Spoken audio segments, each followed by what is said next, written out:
We have new polling tonight that shows voters were impressed by how Vice President Kamala Harris performed in her debate with former President Donald Trump. The latest numbers show that 67% of voters, likely voters, I should say that they believe Harris did well. 40% said the same of Donald Trump. The numbers hold across demographics. When you dig into this, it's a majority of every race, age, and education level saying that Harris, they believe, did better. Of course, you look deeper into these numbers and the race itself remains deadlocked.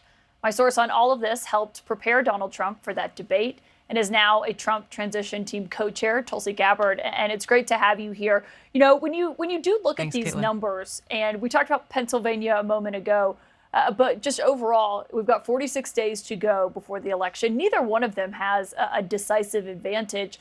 What do you think that Trump needs to do over these next 7 weeks to change that?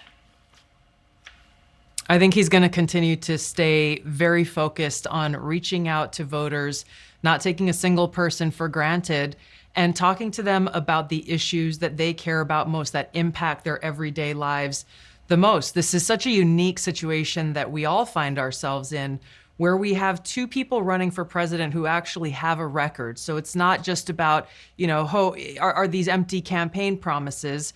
Voters will actually be able to compare the record of President Trump through his first term in the White House and the last 4 years under Vice President Harris and Joe Biden. And there are very clear contrasts between them on almost every single major issue that Americans are concerned about, whether we're talking about the economy and the cost of living, something that was drastically lower for most Americans under President Trump than what they've experienced over the last 4 years.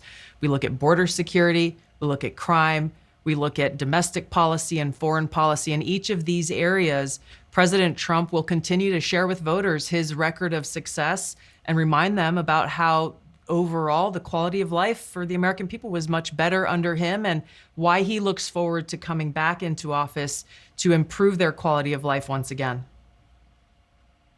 You helped prep for the first debate. Do you think a second debate where, I heard from some advisors and allies who thought he did not do a good enough job drawing that contrast the first time. Do you think a second debate where maybe he did that more would be helpful to him when you look at these numbers?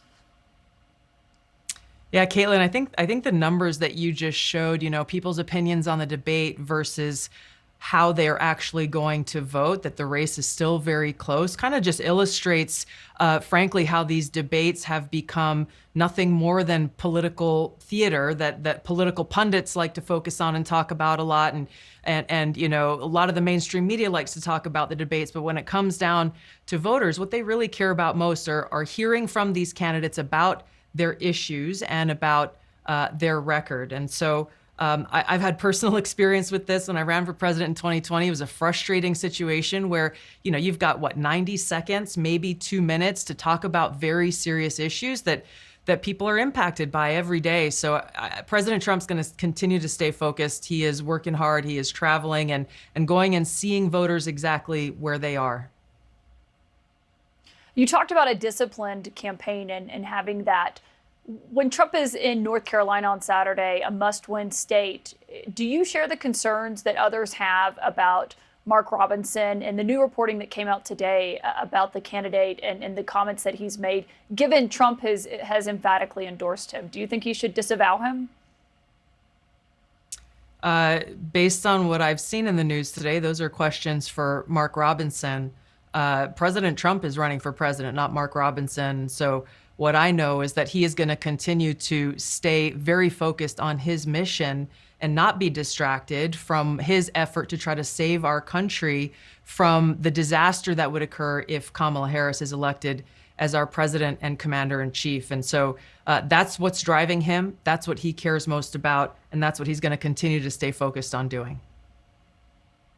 Yeah, I just think we've heard concerns about whether it hurts turnout or how Republicans in North Carolina feel about that, of course, with Mark Robinson at the top of the ticket, of course, underneath Donald Trump as he's running in that state. But I want to ask you about another issue in this election, because you've spoken very candidly and really personally about a struggle that you've had with IVF, which is something that I think a lot of women can relate to. I know a lot of women can relate to because we've had many of them on this show.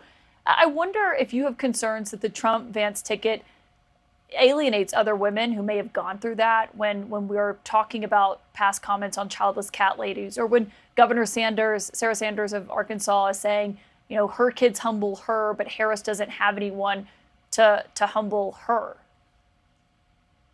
I think those things are some of the many distractions away from actually sharing with voters what President Trump's position is on IVF. I spoke to him about this.